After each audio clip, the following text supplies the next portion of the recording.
حدیث نمبر 995 عن ابی سعید الخدری رضی اللہ عنہ قال كان رسول اللہ صلی اللہ علیہ وآلہ وسلم اذا استجد ثوبا سماہ باسمہ اما قمیصا او عمامہ۔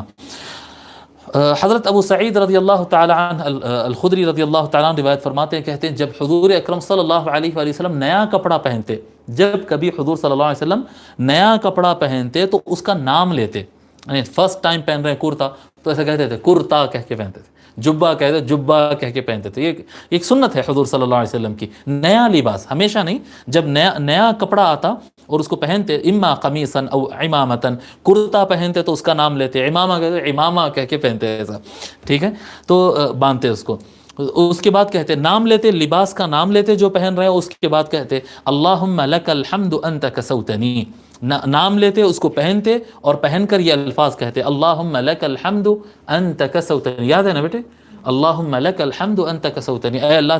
تیری ہی تعریف ہے، تو نے ہی مجھے یہ پہنایا ہے۔ اسألک من خیرہ وخیر ما صنع لہ، میں تجھ سے مانگتا ہوں اس کا خیر، اس لباس کا خیر، اور جس خیر کے لیے یہ بنایا گیا وہ خیر تجھ سے مانگتا ہوں۔ واعوذ بک من شرہ وشر ما صنع لہ، اور میں اس لباس کے شر سے اور جس شر کے لیے یہ پیدا کیا گیا ہے ان تمام شر سے میں تیری پناہ مانگتا ہوں۔ یعنی لباس کا شر بھی ہوتا ہے، لباس کا شر بھی ہوتا ہے، لباس نقصان دہ بھی ہو سکتا ہے، اور لباس جو ہے تکبر کا باعث بھی بنتا ہے۔ اچھے کپڑے پہن لے کے نکل کے لوگوں پہ،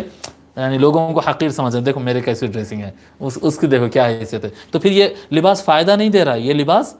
نقصان دینا شروع کر دیا، گناہ دینا شروع کر دیا، ایگو اور ایروگنس اور تکبر آپ کے اندر لا رہا ہے، عجب لا رہا ہے اندر کہ میں دوسروں سے بہتر ہوں، تو لباس نقصان پہنچانا شروع کرتا ہے۔ تو اے اللہ میں اس لباس کے شر سے تیری پناہ مانگتا ہوں، اور اس لباس کا جو خیر ہے وہ خیر میں تجھ سے مانگتا ہوں۔ اس طرح سے حضور صلی اللہ علیہ وآلہ وسلم نئے لباس کے وقت دعا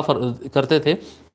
پوری دعا یاد ہو جائے تو بہت اچھا ہے، اگر پوری نہیں یاد کر سکتے ہیں تو اتنی تو کم از کم نئے لباس کے لیے یاد کر لینا، اللہم لک الحمد انت کسوتنی، اللہم لک الحمد انت کسوتنی، اتنی دعا یاد کر لینا یہ نئے لباس پہنتے وقت۔ اب سامنے عید ہے تو بہت سارے لوگ نیا لباس پہنیں گے، ویسے تو سال بھر چلتے ہی رہتا، کوئی نہ کوئی کپڑا نیا آتا ہی رہتا ہے، ضروری نہیں کہ فل نیو لباس ہو، جو بھی نیا ہو اس وقت یہ دعا پڑھ لینا، یہ سنت ہے۔